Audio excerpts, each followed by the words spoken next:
Last క్లాస్లో మనం అక్షాంశాలు రేఖాంశాలు అంటే ఏంటి, వాటి మధ్య డిఫరెన్సెస్ ఏంటి, వాటి యొక్క ఉపయోగాలు ఏంటి అనే విషయాల గురించి చాలా డీటెయిల్గా డిస్కస్ చేసుకోవడం జరిగింది.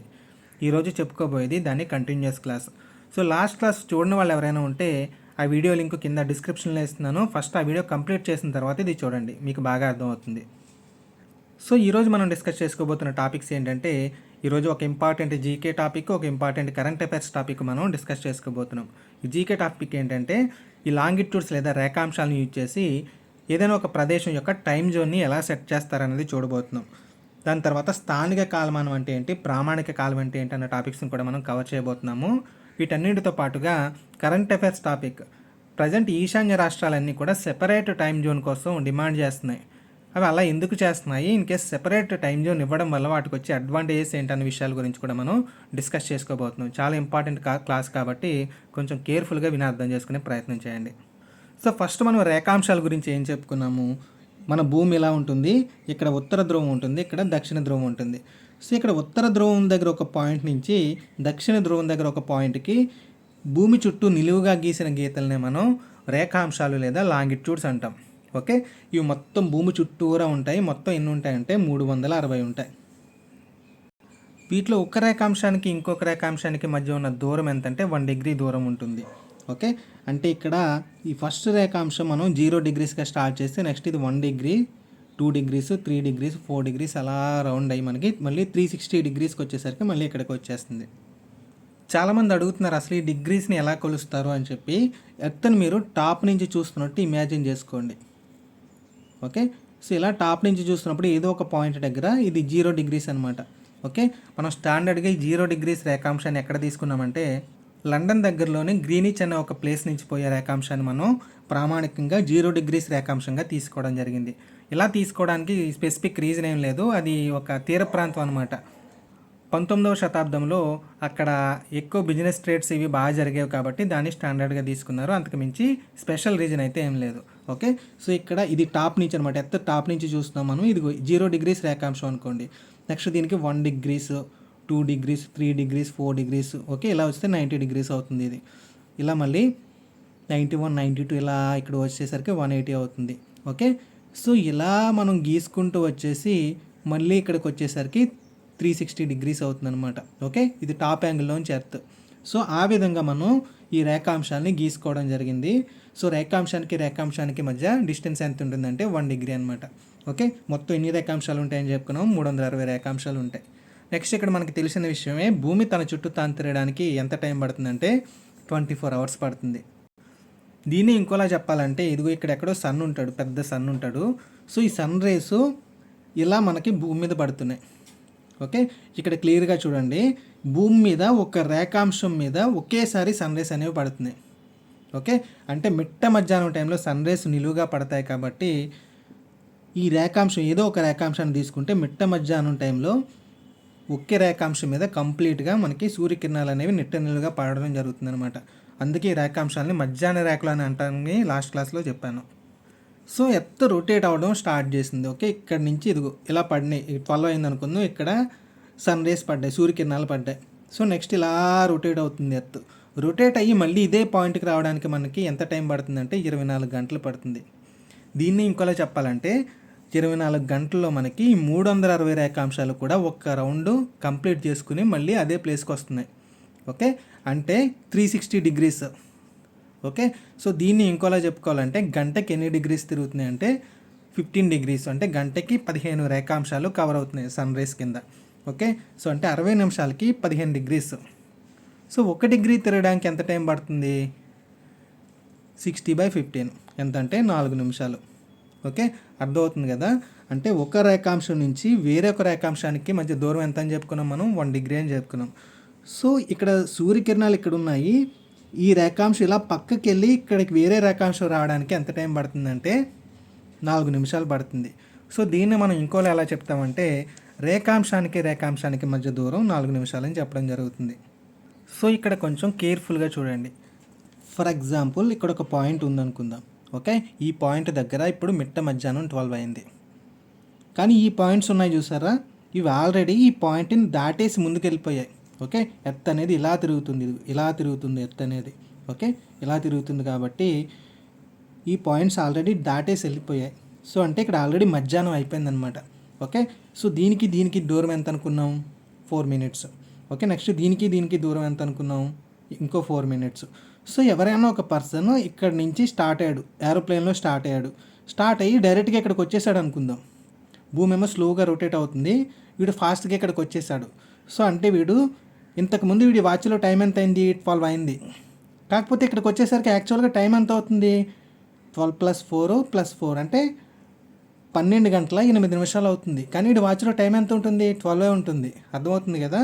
సో ఇక్కడికి వచ్చినప్పుడు వీడు ఏం చేయాలంటే వీడి వాచ్ని 8 minutes ఇంక్రీజ్ చేసుకోవాలి. అదేవిధంగా ఇక్కడ మధ్యాహ్నం 12 అయింది అనుకుందాం. ఎర్త్ ఇలా స్లోగా రొటేట్ అవుతుంది కాబట్టి బ్యాక్ వచ్చేస్తే ఏమవుతుంది, ఇంకా ఇక్కడ 12 అయింది, ఇక్కడ ఇంకా 4 minutes బ్యాక్ ఉంది, అంటే 11:56 నిమిషాలు అవుతుంది. ఓకే, ఇంకొంచెం బ్యాక్ వస్తే 11:52 నిమిషాలు అవుతుంది. సో ఎవడైనా సరే ఒక పర్సన్ ఇలా బ్యాక్ వచ్చేసాడు అనుకోండి, అప్పుడేం చేయాలి, వీడు తన వాచ్లో టైంని తగ్గించుకోవాలి. ఓకే, అంటే ఇక్కడ -4 minutes, ఇంకొక -4 minutes, ఇంకొక -4 minutes, ఇలా ఎన్ని అక్షాంశాలు దాటితే అన్ని -4 minutes వీడు తగ్గించుకోవాల్సి ఉంటుంది. ఈ విధంగా చూసినప్పుడు మనం స్టాండర్డ్ టైం లైన్ అని దేన్ని తీసుకున్నాం, మనం గ్రీన్విచ్ టైం లైన్ని తీసుకున్నాం. 0 degrees దగ్గర స్టార్ట్ అవుతుందని చెప్పుకున్నాం కదా. సో అక్కడి నుంచి మన భారతదేశం స్టాండర్డ్గా తీసుకున్న ఇండియన్ స్టాండర్డ్ టైం లైన్ అనేది 5:30 గంటలకి ముందుందనమాట. అంటే సపోజ్ ఇది గ్రీన్విచ్ మీన్ టైం అనుకుంటే మనది ఈ పక్కన ఎక్కడో ఉంటుంది. ఓకే, 5:30 గంటల ముందు ఉంటుంది కాబట్టి ఇప్పుడు గ్రీన్విచ్ మీన్ టైంలో 12 అయింది అనుకోండి, మనం దీనికి ఒక 5.5 hours కలుపుకోవాలన్నమాట. అంటే ఇక్కడ 12 అయినప్పుడు మనకి టైం ఎంత అవుతుంది, 5:30 అవుతుంది, ఈవినింగ్ 5:30 అవుతుంది. ఓకే, సో ఈ విధంగా మనం టైం కాన్సెప్ట్ని డిఫైన్ చేస్తాం. నెక్స్ట్ ఇక్కడ మన కన్వీనియన్స్ కోసం మొత్తం ప్రపంచం మొత్తంలో ఎన్ని టైం జోన్స్ని మనం డిఫైన్ చేసుకున్నామంటే 24 టైం జోన్స్ని డిఫైన్ చేసుకోవడం జరిగిందంటే గంటకు ఒక టైం జోన్ చొప్పున మనం డిఫైన్ చేసుకోవడం జరిగిందనమాట. వీటిలో మనకి లోకల్ టైం అంటే ఏంటంటే ఏదైనా ఒక రేఖాంశం మీద, అంటే ఏదైనా ఒక లైన్ మీద పగలు సూర్యుడు నడినెత్తున ఉన్నప్పుడు, అంటే సూర్యకిరణాలు స్ట్రైట్గా పడుతున్నప్పుడు దాన్ని మనం మిట్ట మధ్యాహ్నం 12 గంటలుగా డిఫైన్ చేయడం జరుగుతుంది. సో ఇలా డిఫైన్ చేసిన టైంని ఏమంటాం అంటే మనం లోకల్ టైం లేదా స్థానిక కాలమానం అంటాం. అదేవిధంగా ఒక దేశం మొత్తానికి మనం ఏదో ఒక స్టాండర్డ్ టైం లేదంటే ఒక ఫిక్స్డ్ టైం జోన్ని మనం చూజ్ చేసుకోవడం జరుగుతుంది. దాన్ని మనం ఏమంటామంటే స్టాండర్డ్ టైం లేదా ప్రామాణిక కాలం అంటాం. అంటే ఒక దేశం అంతటికి వర్తించే కాలమానం అనమాట. మన భారత్ని తీసుకుంటే మనం 82.5 degrees తూర్పు రేఖాంశాన్ని స్టాండర్డ్ టైం లైన్గా తీసుకోవడం జరిగింది. ఇది మొత్తం మన భారత్లో 5 రాష్ట్రాలు ఒక కేంద్రపాలిత ప్రాంతాల మీదుగా వెళ్తుంది. ఏమేమి రాష్ట్రాలు కవర్ చేస్తుందంటే ఆంధ్రప్రదేశ్ కవర్ చేస్తుంది. ఆంధ్రప్రదేశ్లో కాకినాడ మీద వెళ్తుంది. నెక్స్ట్ అదేవిధంగా ఒడిశాలో కోరాపుట్ మీదుగా వెళ్తుంది. ఛత్తీస్గఢ్లోనేమో రాయ్పూర్ మీదుగా, మధ్యప్రదేశ్లోనేమో 2 cities రేవా, జబల్పూర్, ఈ 2 cities మీదుగా వెళ్తుంది.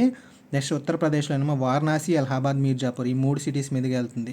ఓకే, సో ఈ 5 రాష్ట్రాలు అంటే ఆంధ్రప్రదేశ్, ఒడిశా, ఛత్తీస్గఢ్, మధ్యప్రదేశ్, ఉత్తరప్రదేశ్ కాకుండా ఒక కేంద్రపాలిత ప్రాంతం యానాం అనే కేంద్రపాలిత ప్రాంతం మీదుగా కూడా ఈ 82.5 degrees తూర్పు రేఖాంశం అనేది వెళ్తుందన్నమాట.